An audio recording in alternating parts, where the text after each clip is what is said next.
जीते हैं। आप लोग जान लीजिए, हम लोग तो कोई बात छिपाते नहीं है कभी भी। कोई दल नहीं है बिहार में जिसके अगेंस्ट में नहीं लड़ा हुई सीतामढ़ी का चुनाव। हर दल के लोगों ने वहां टांग खींचने का काम किया और मुझे जिताने का काम अगर हुआ है, मेहनत पूरा ऑफिस संभालने वाले मनीष जी हैं और ये भी जानते हैं, अगर जीता हूं तो ये जो 20 साल 25 साल का मेरा व्यक्तिगत रिश्ता और व्यक्तिगत काम हर दल और हजार के लोगों का मैंने किया है, उसी ने मुझे चुनाव को जीता।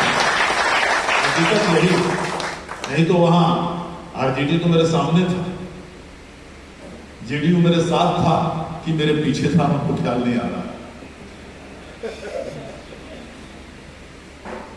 बीजेपी मेरे साथ था कि मेरे पीछे था, हमको ख्याल नहीं आ रहा। हकीकत यही है, इशारा को समझिए। लेकिन ये जो व्यक्तिगत हमने रिलेशन सबसे रखा, और वो मेरा स्वभाव है, वो कोई चुनाव के चलते या वोट के चलते नहीं है, वो शुरू से है। क्या लगता है किसी से रिश्ता रखने में? क्या दे दीजिएगा किसी को? आप अपने क्या है जो आप किसी को कुछ दे दीजिएगा? कुछ नहीं। आपके यहाँ कोई आता है, भैया ये पैरवी कर दीजिए, ये मेरा एडमिशन करा दीजिए, मेरा अस्पताल का भर्ती करा दीजिए, कुछ नहीं उसमें लगता है आपको करने में। थोड़ा सा समय दे दीजिए, जो आदमी कष्ट से आता है वो जिंदगी भर उस बात को याद रखेगा कि उनके पास गए थे, तो ये जानना भी नहीं चाहे हम किस दल के हैं, किस जात के हैं, जो हमने कहा उन्होंने अपना योगदान उसमें कर दिया। ये मेरा जो चुनाव सबसे बड़ा उदाहरण है, इसका मैं आपको बताता हूँ। वो मेरे स्वभाव का है, वो मैं कोई उसके योजना के तहत नहीं करता।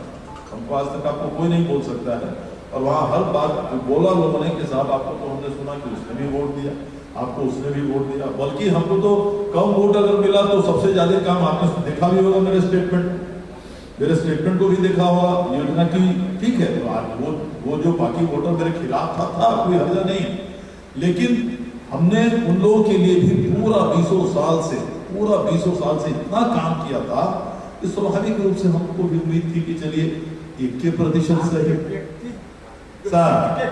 सर। और इसके अलावा हम समझते हैं जो बातें आई हैं सामने, निश्चित रूप से सीतामढ़ी और वैशाली, देखिए जब हम इस चुनाव में आए लड़ने के लिए तो क्या परिस्थिति थी। अभी किसी ने कहा, मनीष जी ने ही कहा कि यहाँ आरजेडी के भी सारे लोग हैं। तो भाई ये आप लोगों को शायद हो सकता मैंने बताया होगा या हो सकता नहीं बताया होगा।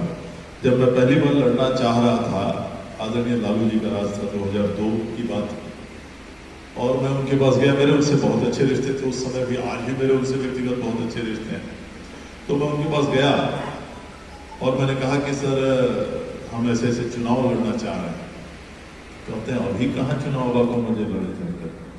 हमने कहा है सर स्नातक वाला, तो वो पढ़ल लिखल वाला, तो हम का तो बोलते हमारे वो वोटर जो पढ़ल लिखल नहीं थे, उनका जो अंदाज है उसी तरह से कहे।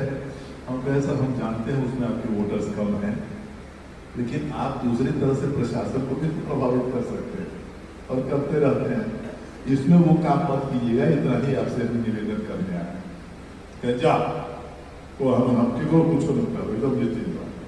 और आ गया मैं उसके बाद लड़ने आ गया। और सही बात है, उन्होंने अपने जुबान को कायम रखा।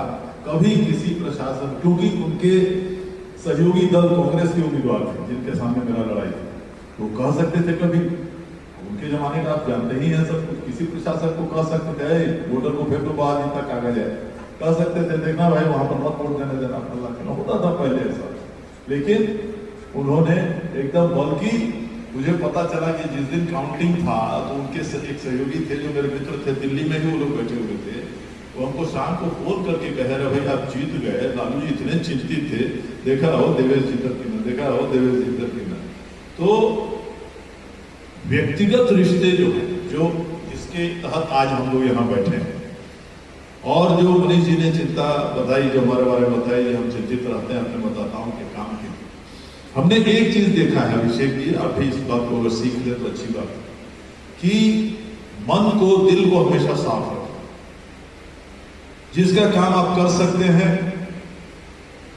उसको कर दीजिए, जिसका काम आपसे नहीं हो सकता है किसी कारण से, उसको लटकाइए मत, वहीं का वहीं उसको बता दीजिए बाबू ये मेरे शक्ति से बाहर का चीज। वो कभी नाराज उस समय सोचेगा देखिए आप नहीं, लेकिन बाद में समझेगा जो हाँ सही कह रहे थे, दूसरे नेता हमको लटका देते हैं दूसरे लोग। ये काम मैंने कभी